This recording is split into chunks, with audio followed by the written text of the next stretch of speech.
Assalamualaikum warahmatullahi wabarakatuh. Halo semuanya. Di sini kami dari kelompok 12 akan membahas mengenai materi limit dan turunan. Sebelum itu, izinkan saya sebagai moderator memperkenalkan anggota dari kelompok 12. Yang pertama, ada Anita dengan NIM 2103020016. Yang kedua ada Fiona Kezia Andresta Palmelai dengan NIM 2103020025, dan yang terakhir saya sendiri, Erma Yulisa dengan NIM 2103020033. Nah, untuk bagian pertama yang akan kita bahas yaitu mengenai materi limit. Adapun topik bahasannya, yang pertama pengertian limit, yang kedua sifat-sifat limit, yang ketiga cara mencari nilai limit, dan yang terakhir yaitu limit tak hingga. Untuk penjelasan lanjutannya, simak video berikut ini baik-baik ya. Baik, kita masuk kepada pembahasan yang pertama, yaitu tentang pengertian limit. Apa itu limit? Limit itu suatu batas yang menggunakan konsep pendekatan fungsi.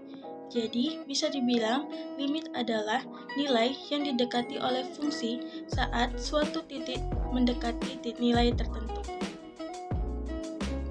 Selanjutnya yaitu tentang sifat-sifat limit, di mana jika n adalah bilangan bulat positif, k konstanta, f dan g adalah fungsi-fungsi yang memiliki limit di C, maka berlaku teorema-teorema berikut. 1. Limit x mendekati C, k sama dengan k.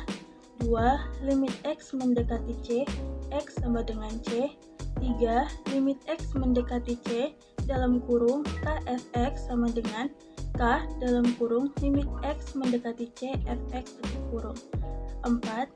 Limit x mendekati C, fx dikali gx sama dengan limit x mendekati C, fx dikali limit x mendekati C, gx. Yang kelima, limit x mendekati C, fx plus minus gx sama dengan limit x mendekati C, fx plus minus limit x mendekati C, gx. Yang keenam, limit x mendekati C, fx per gx sama dengan limit x mendekati C, fx per limit x mendekati C, gx dengan limit x mendekati C, gx tidak sama dengan 0. Yang ketujuh, limit x mendekati C, dalam kurung fx tutup kurung pangkat n sama dengan buka kurung limit x mendekati C, fx tutup kurung pangkat n. Yang kedelapan, limit x mendekati C, n akar fx sama dengan n akar limit x mendekati C, fx. Baiklah, untuk pembahasan selanjutnya yaitu tentang cara mencari nilai limit. Di sini terdapat 3 metode atau cara mencari nilai limit. Yang pertama ada metode substitusi. Pada dasarnya, untuk mencari nilai limit suatu fungsi, misalnya untuk x mendekati a, maka nilai limit fungsi tersebut dapat diperoleh dengan cara mensubstitusikan nilai x sama dengan a pada fungsi tersebut. Untuk lebih jelasnya, kita masuk ke contoh soal. Baiklah, untuk contoh soal yang pertama, yaitu ada limit x mendekati 2, x kuadrat ditambah 8. Dan contoh soal yang kedua, ada limit x, itu limit x mendekati min 1, t kuadrat dikurang 3t dikurang 10 per x dikurang 1. Penyelesaiannya, limit x mendekati 2, x kuadrat ditambah 8. Kita tinggal masukkan saja nilai x-nya yaitu 2, maka x kuadrat ditambah 8 sama dengan 2 pangkat 2 ditambah 8 sama dengan 4 ditambah 8, maka hasilnya adalah 12. Lanjut ke soal yang B, yaitu limit x mendekati 1, t kuadrat dikurang 3t dikurang 10 per x dikurang 1. Sama dengan cara yang tadi, kita masukkan saja nilai x-nya, maka t kuadrat dikurang 3t dikurang 10 per x dikurang 1 sama dengan min 1 kuadrat dikurang 3 dikali min 1 dikurang 10 per min 1 dikurang 1. Maka didapat hasilnya min 6 per min 2, maka hasilnya adalah 3. Untuk metode selanjutnya yaitu metode memfaktorkan. Metode memfaktorkan pada dasarnya sama dengan metode substitusi, yaitu dengan mensubstitusikan nilai x sama dengan a ke dalam fungsi yang akan dicari nilai limitnya. Bedanya, sebelum mensubstitusikan nilai X sama dengan A, fungsi harus terlebih dahulu disederhanakan dengan cara menghilangkan faktor penyebab nilai fungsi menjadi 0/0. Hal ini dapat dilakukan dengan cara memfaktorkan masing-masing pembilang dan penyebut fungsi. Baik, kita masuk ke contoh soal yang pertama, yaitu limit X mendekati 2, X kuadrat ditambah 3X ditambah 2 per X ditambah 1. X kuadrat ditambah 3X ditambah 2 kita faktorkan dulu menjadi limit X mendekati 2, X ditambah 1 dan X ditambah 2 per X ditambah 1. X tambah 1-nya sama-sama kita coret dan tersisa limit X mendekati 2, X ditambah 2. Lalu nilai X-nya itu kita masukkan menjadi X ditambah 2 sama dengan 2 ditambah 2 hasilnya adalah 4. Lanjut ke contoh soal yang kedua, yaitu limit X mendekati 9, X dikurang 9 per akar X dikurang 3. Sama dengan limit X mendekati 9 dalam kurung akar X ditambah 3 dikali dalam kurung akar X dikurang 3 per akar X dikurang 3. Akar X dikurang 3 sama-sama kita coret sehingga hasilnya yaitu limit X mendekati 9, X ditambah 3. Kita masukkan saja nilai X-nya sehingga limit X mendekati 9 dalam kurung akar 9 ditambah 3 sama dengan akar 9 sama dengan 3, maka 3 ditambah 3 sama dengan 6.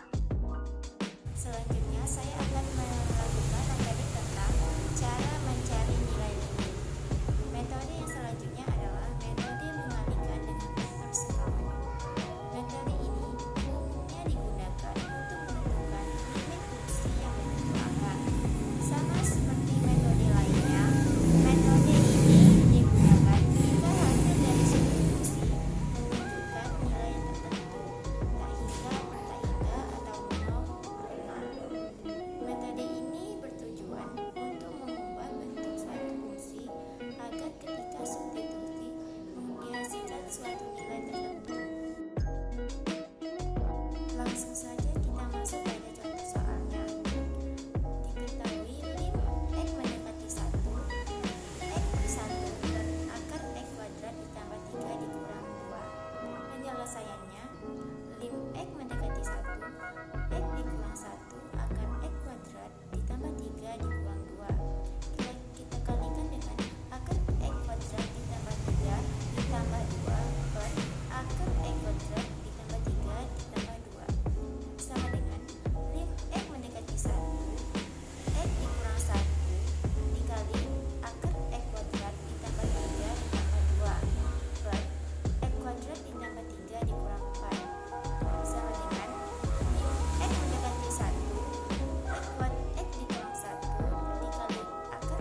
kuadrat 1/0 sama dengan tak hingga. Sehingga nilai dari lim X mendekati tak hingga X kuadrat dikurang 2X ditambah 3 per X tambah 3 adalah tak hingga. Nah, tadi kita sudah mendengar penjelasan mengenai materi limit. Materi berikutnya yang akan kita bahas adalah materi turunan. Adapun topik pembahasan dari materi turunan adalah yang pertama yaitu pengertian turunan, yang kedua penerapan turunan, yang ketiga rumus dari turunan, yang keempat jenis-jenis turunan, dan yang terakhir kita akan membahas mengenai contoh soal sendiri. Untuk penjelasan selanjutnya, mari kita simak video berikut ini. Selanjutnya kita masuk pada materi turunan. Turunan merupakan suatu perhitungan terhadap perubahan nilai fungsi karena perubahan nilai input atau variabel. Turunan dapat disebut juga sebagai diferensial dan proses dalam menentukan turunan suatu fungsi disebut sebagai diferensiasi. Turunan dapat didefinisikan sebagai f aksen per x sama dengan lim h mendekati tak hingga f dikali x ditambah h kurang f dikali x per h. Turunan ini didefinisikan sebagai limit dari perubahan rata-rata dari nilai fungsi terhadap variabel x. Kemudian penerapan turunan.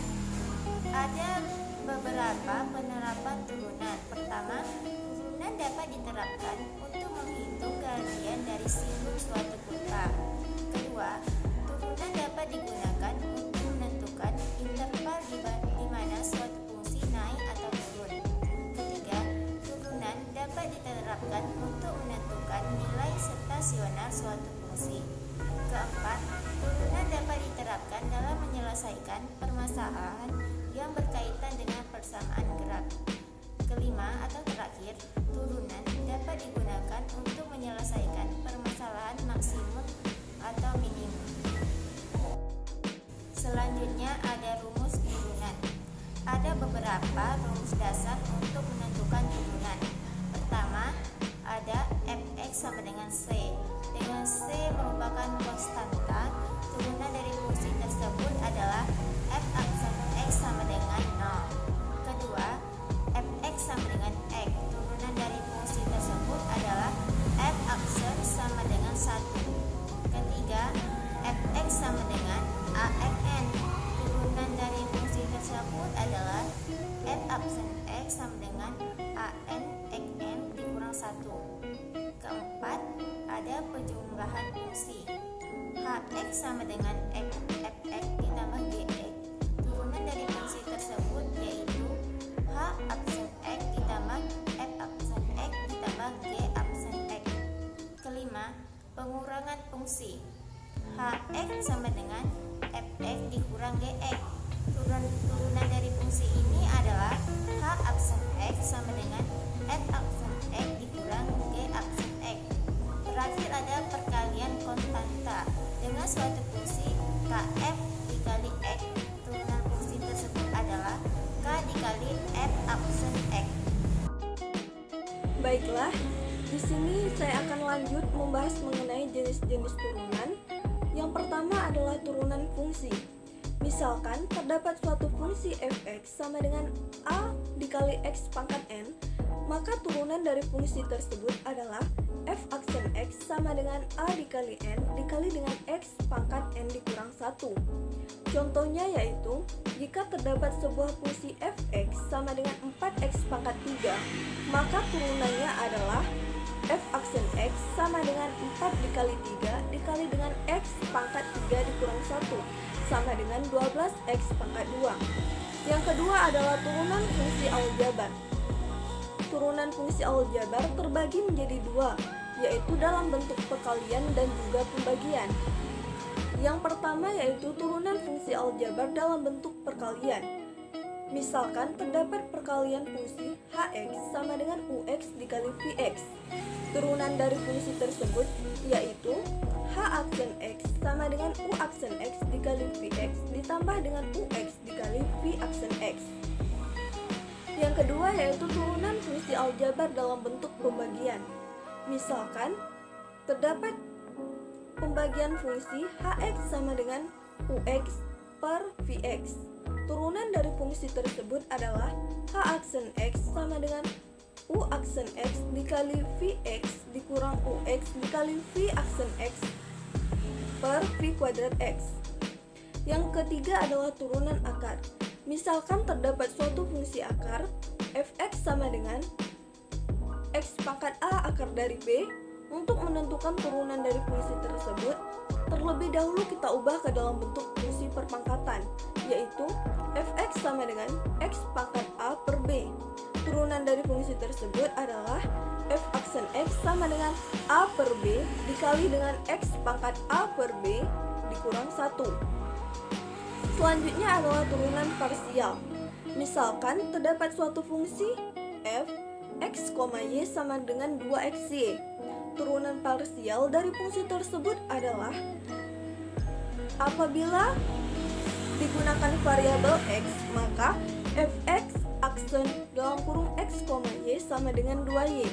Contoh lainnya yaitu terdapat fungsi g dalam kurung x, y sama dengan min 3xy kuadrat. Turunan parsial terhadap variabel y yaitu gy aksen dalam kurung x, y sama dengan min 6xy. Selanjutnya adalah turunan implisit.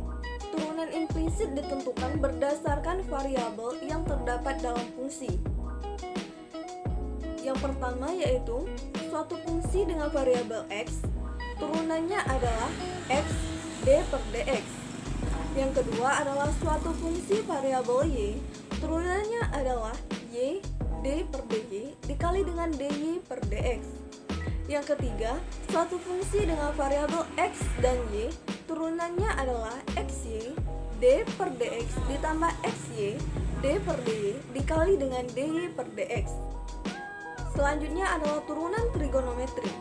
Turunan trigonometri merupakan proses matematis guna memperoleh turunan pada sebuah fungsi trigonometri. Sementara f aksen dapat disebut sebagai suatu fungsi baru pada fungsi trigonometri yang biasanya dipakai, yaitu sin x, cos x, dan tan x. Rumus turunan dari fungsi trigonometri itu sendiri, jika fx sama dengan sin x, maka f aksen x sama dengan cos x. Jika fx sama dengan cos x, maka f aksen x sama dengan min sin x.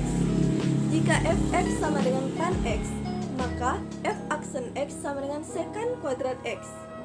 Jika fx sama dengan kotan x, maka f aksen x sama dengan min kosekant kuadrat x.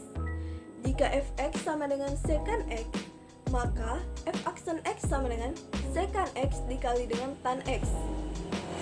Jika fx sama dengan kosekant x, maka f aksen x sama dengan min kosekant x dikali dengan kotan x. Untuk contohnya, tentukan y aksen dari y sama dengan 4 cos x dikurang 2 sin x, di mana yang kita ketahui sendiri yang telah dibahas sebelumnya bahwa turunan dari cos x adalah min sin x dan turunan dari sin x adalah cos x. Maka y aksen sama dengan 4 dikali dengan min sin x dikurang 2 dikali dengan cos x. Jadi, y aksen sama dengan min 4 sin x dikurang 2 cos x. Oke, untuk yang akan kita bahas selanjutnya adalah contoh soal. Yang pertama adalah tentukan turunan dari fungsi fx sama dengan 3x ditambah 2 dikali dengan 2x kuadrat dikurang 1. Misalkan ux sama dengan 3x ditambah 2 dan vx sama dengan 2x kuadrat dikurang 1. Maka f aksen x sama dengan u aksen x dikali vx ditambah ux dikali v aksen x. Maka f aksen x sama dengan 3 dikali 2x kuadrat dikurang 1 ditambah 3x ditambah 2 dikali 4x. Maka f aksen x sama dengan 6x kuadrat dikurang 3 ditambah 12x kuadrat ditambah 8. Jadi hasil akhir dari f aksen x adalah 8x kuadrat ditambah 8x dikurang 3. Baiklah, untuk contoh soal yang kedua, yaitu carilah turunan pertama dari fx sama dengan x pangkat 3 ditambah 4 per 2x ditambah 3. Kita dapat mengerjakan turunan fungsi hasil bagi menggunakan salah satu sifat turunan, yaitu fx sama dengan u per v, dengan f aksen x sama dengan u aksen dikali v dikurang u dikali v aksen per v kuadrat. Untuk menggunakan rumus tersebut, kita dapat menggunakan permisalan dan turunannya seperti di bawah ini. U sama dengan x pangkat 3 ditambah 4, maka U aksen adalah 3x kuadrat. V sama dengan 2x ditambah 3, maka V aksen sama dengan 2. Kemudian kita bisa memasukkan permisalan tersebut ke dalam rumus turunan yang sebelumnya, yaitu fx sama dengan U aksen dikali V dikurang U dikali V aksen per V kuadrat. Maka F aksen X sama dengan 3x kuadrat dikali dengan 2x ditambah 3 dikurang x pangkat 3 tambah 4 dikali dengan 2 per V kuadrat, yaitu 6x pangkat 3 ditambah 9x kuadrat dikurang 2x pangkat 3 dikurang 8 per 4x kuadrat ditambah 12x ditambah dengan 9. Maka turunan pertama dari fx sama dengan x pangkat 3 ditambah 4 per 2x ditambah 3 adalah f aksen x sama dengan 4x pangkat 3 ditambah 9x pangkat 2 dikurang dengan 8 per 4x pangkat 2 ditambah 12x ditambah dengan 9. Baiklah, cukup sampai di sini pembahasan terkait materi dari limit dan turunan yang dapat disampaikan oleh kami dari kelompok 12. Apabila terdapat kesalahan dalam penyebutan kata, kami dari kelompok 12 memohon maaf sebesar-besarnya. Dan untuk teman-teman yang sudah menyimak dengan baik materi dari kami, semoga materi ini bermanfaat di kehidupan kalian. Kami akhiri dengan terima kasih dan wassalamualaikum warahmatullahi wabarakatuh.